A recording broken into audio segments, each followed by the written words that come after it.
Hello and welcome back to Shoogly Shed Motors for a little side project that will enable more work on the XJR 1300.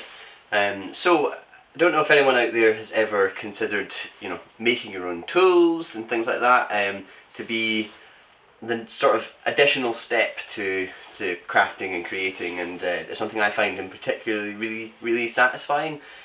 Just if you need a particular tool, it's quite easy to go out and buy one, but they can be expensive, and actually you can learn a lot from just trying to make your own. So there's many tools that I want to try and make, and one of the many, the first one I'm going to attempt for this particular job is an English wheel. So for those who aren't familiar with what an English wheel is effectively a way in which you can shape flat metal panels for things like bodywork. And the particular use that I have for it is I want to try and make mudguards at some point for the XJR, and along with obviously beating it with a hammer, you can then really refine the shape with an English wheel. So an English wheel is basically two roller dies opposing each other, and you sort of clamp the steel between them and you roll the steel back and forward between those rollers, and that kind of motion and with fine adjustment you can eventually start to curve and shape that metal quite smoothly. However, because that's quite a specialist job, English wheels, they can be huge. They can be like the size of me, but then you can get little tabletop ones as well.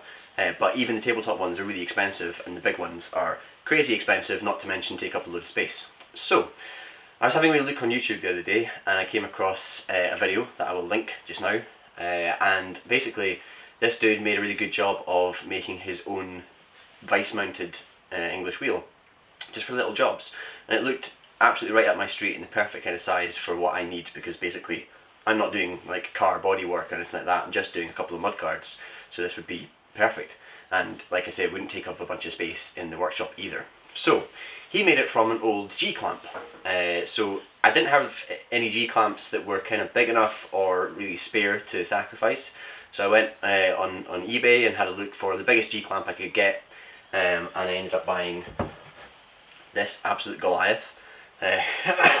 I've never seen a G-clamp this big before.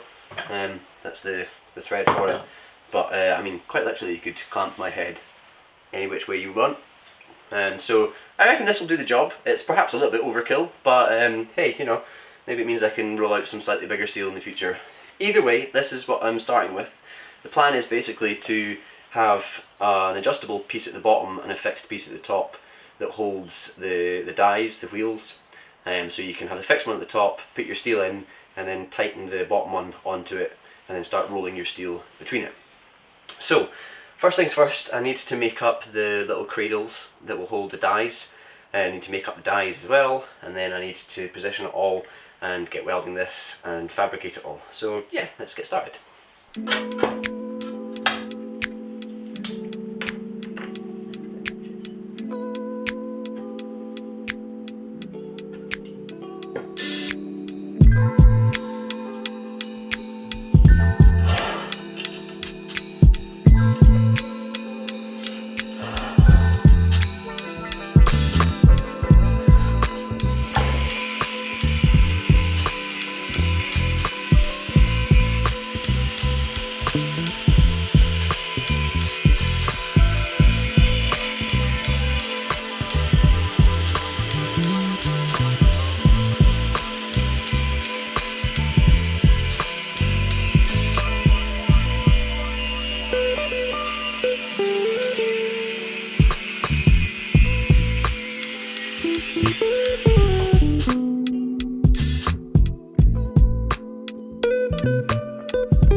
so with my limited knowledge of English wheel dies, I'm pretty sure the top one is sort of just slightly chamfered on the edges, and the bottom one is a bit more. I think you make more shape with this one, the bottom one, I think.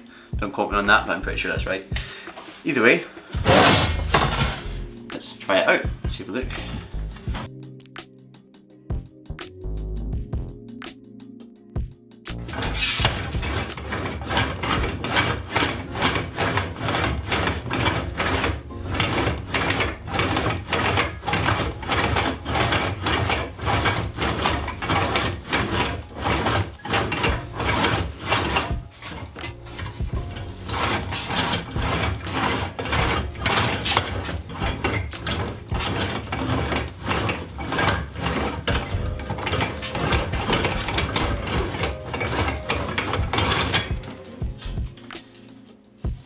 I don't know if you can see that, but I've got a bend in that metal.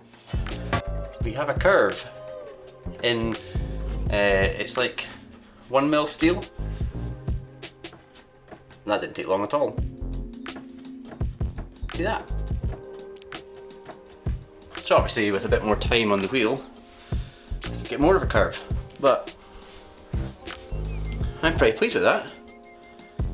For minimal effort, minimal materials, we have a pretty basic but functioning English wheel in my workshop. I just clamp it in the vise and then roll up some sheet steel for a couple of different projects. The first one I can think of is doing the front and back mudguards fenders on the XJR. I think I'm going to call that a success. Well, I hope you found that relatively interesting or useful. I would encourage you to have a go yourself. That was quite fun. I'm not sure how easy the dies would be to make without a lathe, like drilling central holes, because I think it's quite important. I do have a little high spot on my bottom wheel that I might try and smooth out on the lathe. But aside from that, it's pretty simple with basic fabrication skills to put that together. So yeah, do check out that video for a little bit more detail that I linked earlier. And yeah, I'm going to call that a day. As usual, please do give me a like, leave me a comment, and make sure you subscribe to the Shoogly Shed channel, and I'll see you in the next episode where we're going to be discussing this elephant in the room over here. This, I think there's fewer craters on the moon actually than this tank, but as I say, that's for the next episode. I'll see you then. Take care. Goodbye.